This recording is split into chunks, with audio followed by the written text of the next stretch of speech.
Welcome to the Connected Retail Experience, part of the Start Me Up Hong Kong Festival.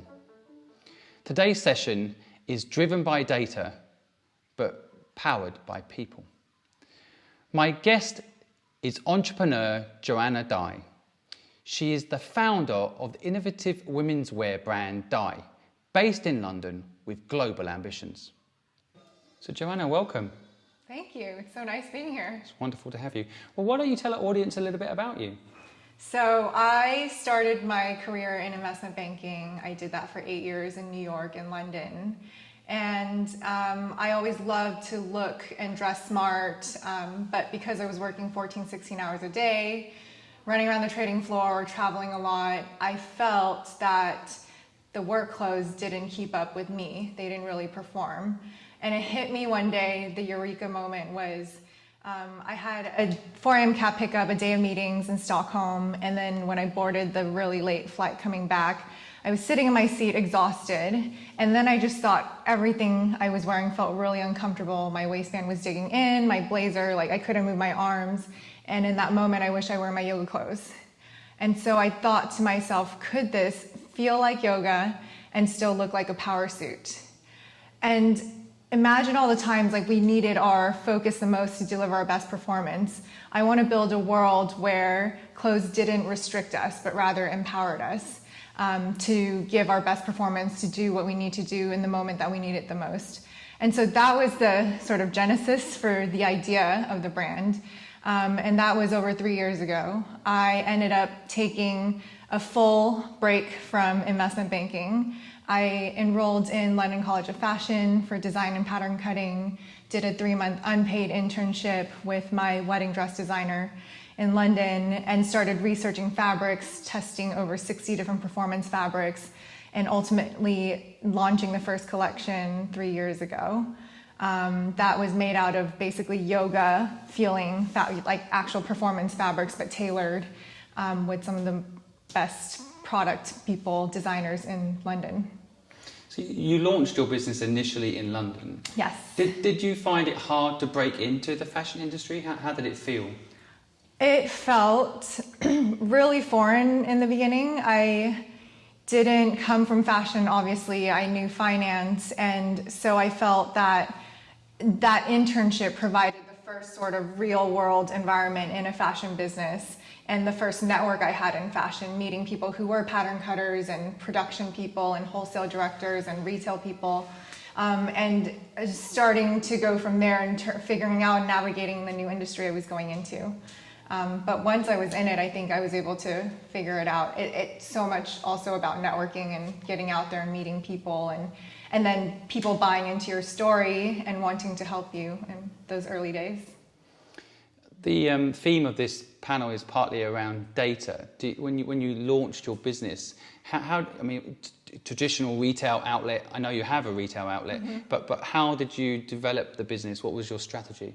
So the business, first of all, when I was in the internship, it's a brand that is very traditional in runways and dressing celebrities for red carpet and relying so much on wholesale. But what I saw was if you can source all of these premium raw materials and get it made in a high European craftsmanship type of way and retail it directly to the consumer, so D2C, direct to consumer, the customer gets a better quality for value, and I'm able to attract such a bigger market because the price point is that much more accessible. So the business model was around that. I launched with 8 styles in the first collection, and 5 were dresses, because I was really thinking dresses would be the big thing, but it was good I had a blazer, a trouser, and a blouse to make a whole suit, because it turned out that suit was by far our bestseller, and especially the trousers. But I did that because I was like, oh, I'm gonna get data from what's gonna happen with the separates versus the dresses, and then let the data guide me from there. because I came from finance and Excel was like second nature to me, from the very beginning, like the dashboard and everything that I was looking at just intuitively was much more analytical probably than most startups at that stage. So I really was tracking by size, by color, how we were merchandising, and then developing further collections based on what we were lacking in the current offering. So data has always been really a big focus for us. So does data tell you what products to push forward and do more of and what to drop?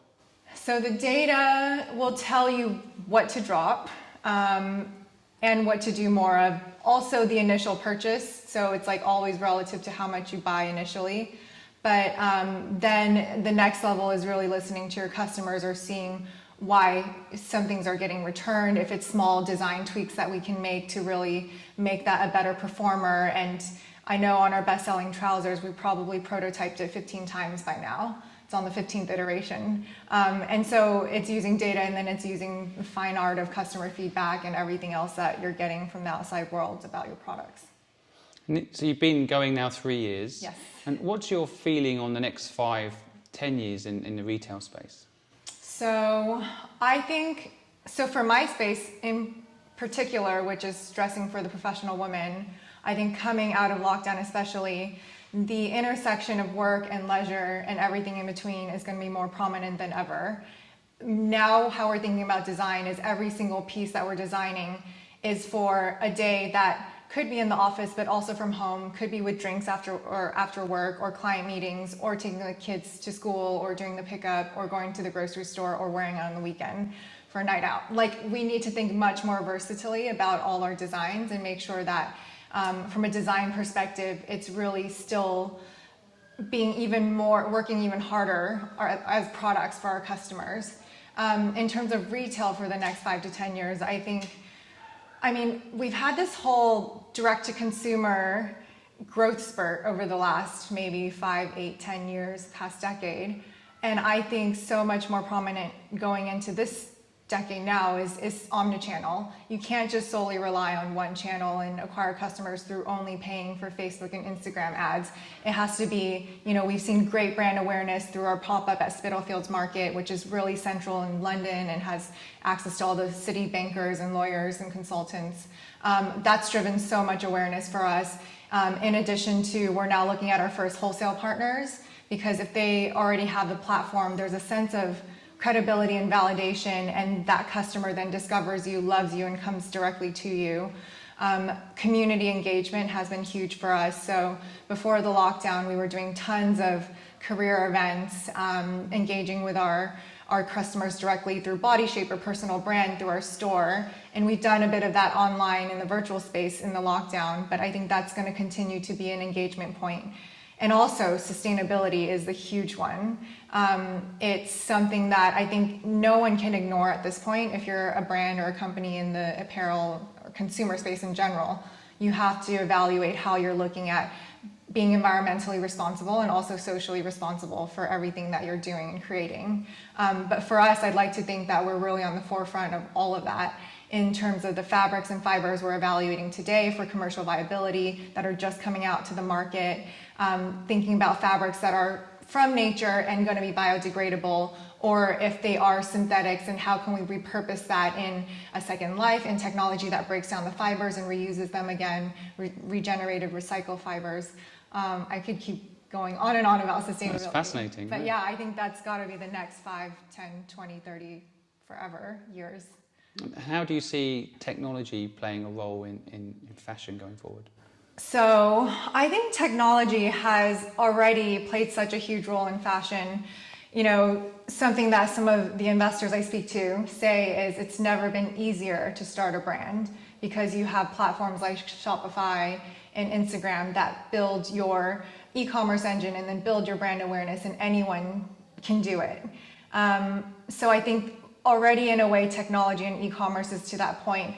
But for the future, something that we're working on right now to launch in the next few weeks is social commerce. So for us, what that means is, imagine you, Simon, love the melange gray top. You know you need like at least 3 every few months. If you typed into WhatsApp to your favorite store that you got it from, hey, I'd like to reorder, they gave you a link to check out and you're done.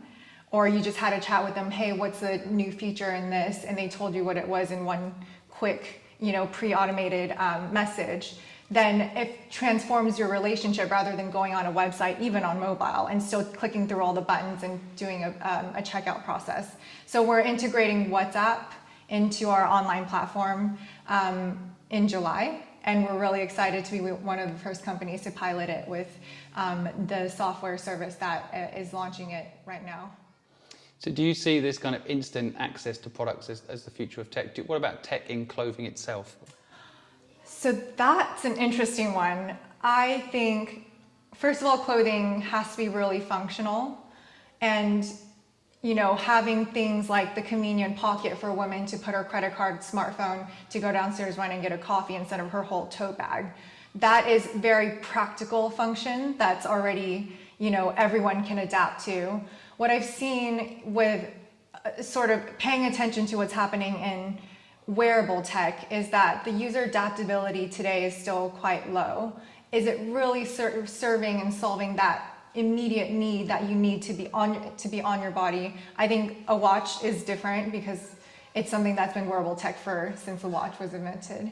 But for clothing and tech, like heat detection and things like that, I just haven't seen the commercial viability of it from so many innovative companies out there trying it. And I think it always comes from a customer need. For me, with the performance fabrics, it was comfort, empowering, confidence. And I'm not sure if there's a gadgety thing to put into our garments yet that's going to make sense for our customer. And what about niche marketing? Like I'm wearing Lululemon in solidarity for your brand today because I can't buy your brand because there's not a male version of it yet. Otherwise, I would be wearing it. But what do you feel about that? Is it a good play to kind of focus in on women, or do you see itself expanding into menswear as well? I actually think about this all the time, probably on a quarterly basis around the time of the board meeting, because I think what we have developed in our garment construction, research of the fabrics, all of that is easily extendable into a men's collection, even children's wear or maternity wear. And today, because we're still such a young startup, we've honed in so much around the messaging of female empowerment. That's so much of the story of where I came from and the authenticity built into the brand and we're still so young that there's so much room to grow in the women's wear space. If it were going down the avenue of doing menswear, I would envision its own brand. It may not be called Dai. I think it would be, we need to figure out what that branding message is, but it wouldn't be, empowering men in the workplace, which is also so good and important. But I think I came from a place where the workplace was dominated by men, and women always, want to break the glass ceiling, and I want to empower those women to do that, even if that's in their clothes, that's that much more convenient and effortless for them. It sounds like you're saying that retail is still important as a physical presence. Yes. That's a surprise to many, I would say. Even markets like London where they hear high streets are dying and so on, but it sounds like it's actually reinforced your brand message. I think the bad high street stores are dying. The ones that haven't really moved with the times or with technology or with, be more forward thinking or just got complacent. I think it's interesting. We just did a big customer survey and got the results back. And we compared it to last year's, and one of the questions was how important is an in-store experience for you, and literally the percentage results was identical. Most people said that it is somewhat to very important for them.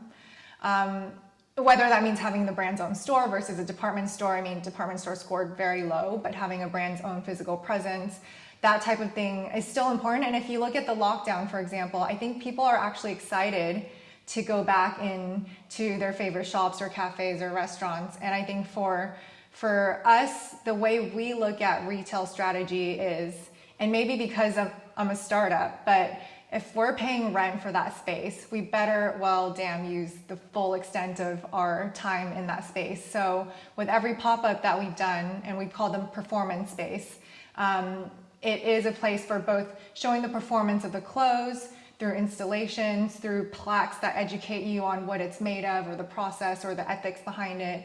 But also we use it for events and collaborations and interesting speakers, and have morning events or evening events or weekend fun things all the time in the store. So creating an experience that the customer actually enjoys, more than just walking into a store with racks full of clothes, I think is a new retail. The other thing we're doing in store is which we also have online, is our Fit Finder. So we have an iPad interface where you can enter simple things like your height, your body shape, a few preferences, and it'll tell you what trouser is best recommended for your body shape and height and all of that. And then we bring it to you to try on. And we also have plaques showing the 4 or 5 different women's body shapes there are, so that we can help you dress to optimize for your body shape, because women, as you know, come in many shapes and sizes. I know you just closed a funding round. Yeah. Maybe for the audience's benefit, was it hard to raise money? What was it like raising money right now for a new fashion brand? I think I blacked it out now. No, it was quite challenging. I started having conversations with my existing investors back in November, and we closed at the end of March. So closed literally once we went into full lockdown. People were still figuring out what coronavirus actually meant in their respective countries. And I think, for me this time it was important to expand the network of investors I was speaking to. I previously had one institutional investor and one family office who is involved in the apparel industry. And that's great, because what I wanted from the first fundraise was people who were experts and could bring their expertise to my business as someone who didn't come from fashion. And this time I really wanted to look at potentially bringing in US investors or Asian investors. Also, before it was entirely men on my cap table, and after this round, we have almost 2/3 women on my cap table. So that was another KPI that I wanted to hit. But then it did involve me having probably almost 100 meetings, calls or coffees and second rounds, and so much pitching to do. And I think in the end, I'm really pleased where we came out, because we have people who really are experts from fashion and forward-looking and forward-thinking in the types of investments they're making today in circular economy or innovations in the future of disposing or different parts of the supply chain of fashion. And they really believe and back the business and see the potential in everything that we're doing, in the performance and the sustainability, in how we're a modern brand and how we're speaking to our customers. So it's rewarding, but it was a lot of work. Well, within London, for the audience's benefit, you are very well known and well respected in a fashion business. What you've done in the last 3 years is just astonishing. Built a brand from scratch that's respected and customers love. Probably the most important thing customers absolutely love. Yeah. And I wonder though, if you see yourself as, what the next step would be. For example, would you look to manufacture in China, or would you look to open up in China and sell your brand there? I've always had my eye on Asia, starting with Hong Kong. First of all, Dai, the name of the brand, is from my surname, Dai, which means in Chinese to wear, like to wear a hat or glasses, something that's revolving around your head. But it meant to wear, and when I was coming up with a brand name and trying to think of an esoteric word, I was like, actually, let's just go for my surname. And myself being Chinese, obviously. But I spent 2 weeks in Hong Kong when I was working formerly in investment banking, and I feel like I really understand. I mean, it is another metropolitan, just like New York or London, the same customers there. It's a lot hotter, so that means some of our fabrics should suit really well for that environment. And it's something that I'm very much looking forward to expand and grow into. I think maybe geographically closer to London right now is looking at some areas in Europe, like Germany. Also, myself being brought up in the US, I think places like New York and the major cities in the US are a huge opportunity for us. What do you feel about players to watch in the retail sector going forward? Is there anyone that jumps out as other people doing interesting things?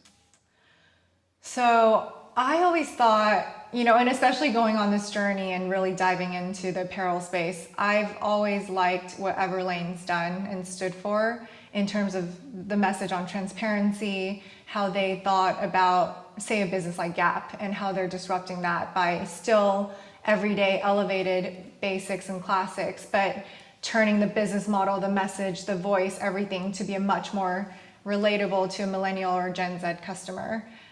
So a brand like Everlane or Reformation, who's also got an incredible sustainability report that they do every quarter. I think, looking towards the younger brands that were born of this past decade is definitely where the future is going. And then I also think it's really interesting to look at rentals as everyone knows now, consumerism is, overdone by a lot of us. There's so much pollution, especially in fashion, of pieces that we only wear a few times. Like the stats go on and on and on. The way we consume fashion is really interesting to watch going forward. And I'm a believer that rentals in the future is going to be quite prevalent. And I'm excited to see that grow in the UK. I know that's already a really big space in the US with companies like Rent the Runway. So I'm personally very interested in looking at the rental market and following what's happening there. It's the shared economy, I guess, right? Yes. Ultimately, but there doesn't seem to be a player that's broken through yet. Yeah.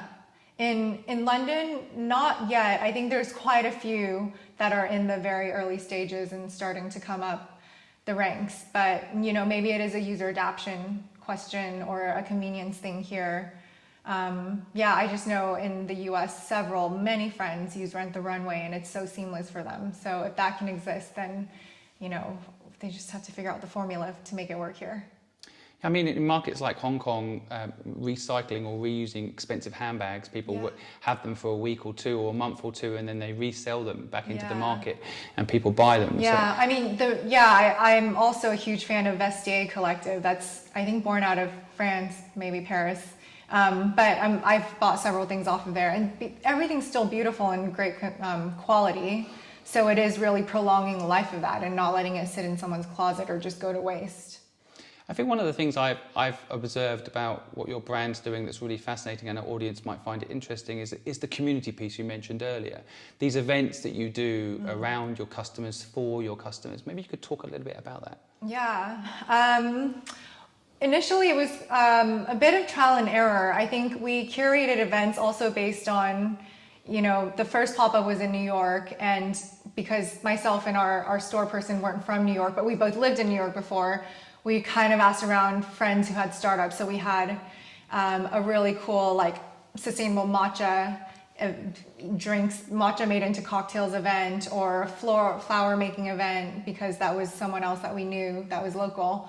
But as we evolved and got data from the customers, it really resonated, like when we brought a performance coach in or a leadership coach to talk about navigating your career or negotiating your pay rise.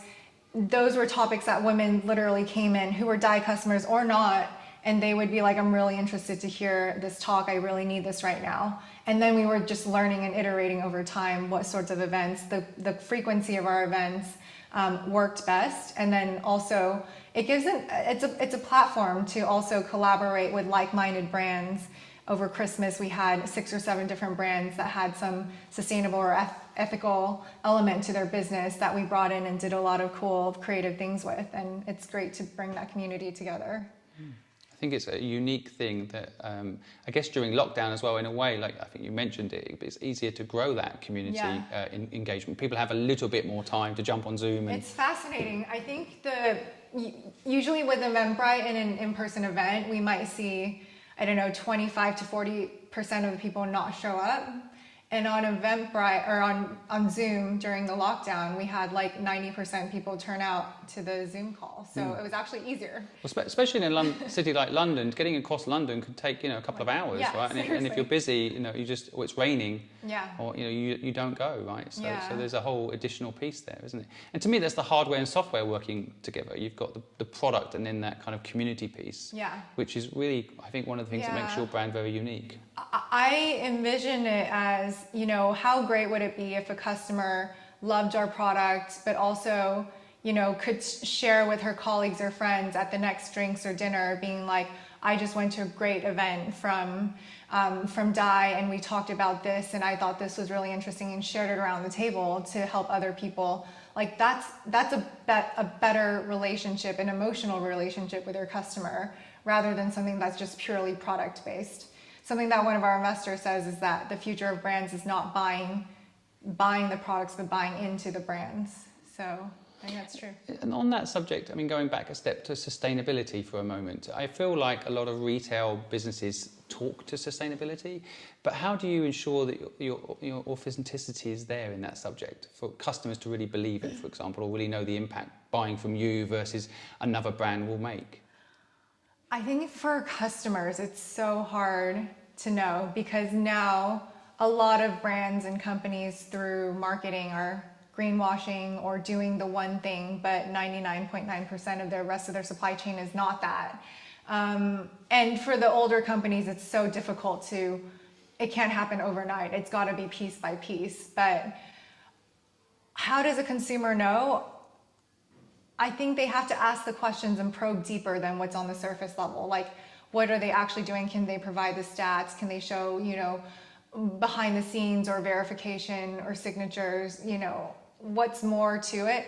And for me, this is maybe one of the reasons why some investors find me interesting, because I came from a finance background and I also studied electrical and computer engineering. I'm very also like analytical and science brained, but I really rely on the science, and I can stand behind the science. So when we send out, our message around sustainability, that 98% of our products are made in Europe and 100% are, Ecotech certified, all of these stats, or how much we shipped on carbon offset last year, I looked at those and I calculated it, or I validated the calculations, and I'm like, this is where we are. And I hope a consumer who reads that is like, how can they make up a number?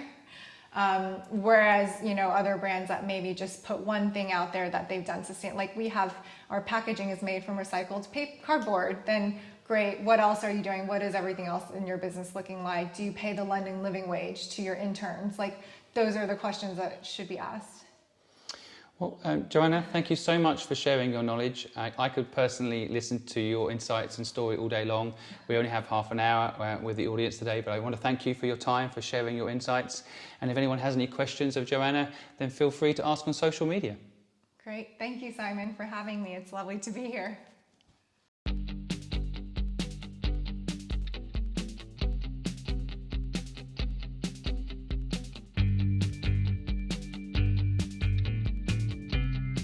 There's no average day here at the lab.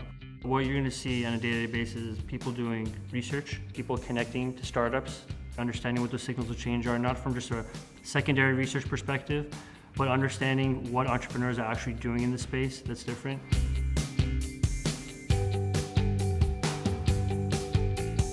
We start with the signals of change, but then help guide folks to understand what those signals really mean.